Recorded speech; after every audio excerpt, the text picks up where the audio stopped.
ठंडी चांदनी के नीचे एक उजाड़ गांव भयभीत चुप्पी में पड़ा है।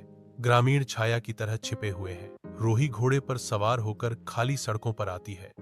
उसके होठों पर एक रहस्यमय मुस्कान है जो खुरों की लयबद्ध ध्वनि से गूंजती है। ग्रामीण छिपे हुए हैं। उनका डर स्पष्ट है क्योंकि रूही की मुस्कान उसके इरादों का संकेत देती है। रूही गांव के केंद्र में अपने घोड़े को रोकती है। सन्नाटा तनाव को बढ़ाता है। उसकी आवाज रात में गूंजती है, एक वादा और एक धमकी मिली हुई। आज इस गांव में न्याय होगा। चांदनी लंबी छाया डालती है क्योंकि रूह की घोषणा हवा में लटकी हुई है। गांव का भाग्य दांव पर लगा हुआ है। घने जंगल में अर्जुन और उसकी टीम घनी पत्तियों में प्रवेश करते हैं।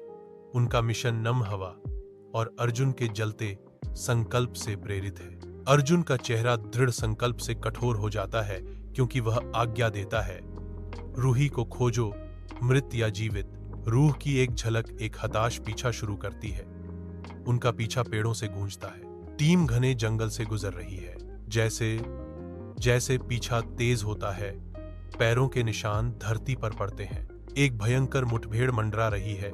जंगल की हवा प्रत्याशा और खतरे से भरी हुई है। जंगल के चांदनी रात के नीचे अर्जुन और रूही नाचते हुए छायाओं और रात के जीवों की आवाजों के बीच खड़े हैं। रूही का चेहरा रहस्यों का मुखौटा है क्योंकि वह चेतावनी देती है, भाग जाओ, नहीं तो मैं तुम्हारा दिल भी चुरा लूंगी।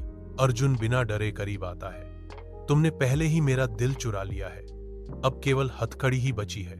रूही की आंखों में एक चुनौती चमकती है, मुझे गिरफ्तार करो अर्जुन, शायद अब मैं तुम्हारी कैदी बनना चाहती हूं। अर्जुन उसकी बातों पर विचार करता है। जंगल सांस रोक लेता है। हवा अनकहे सपनों से भरी हुई है। रूही का निमंत्रण हवा में लटका हुआ है। शिकारी और शिकार के बीच एक खतरनाक वादा।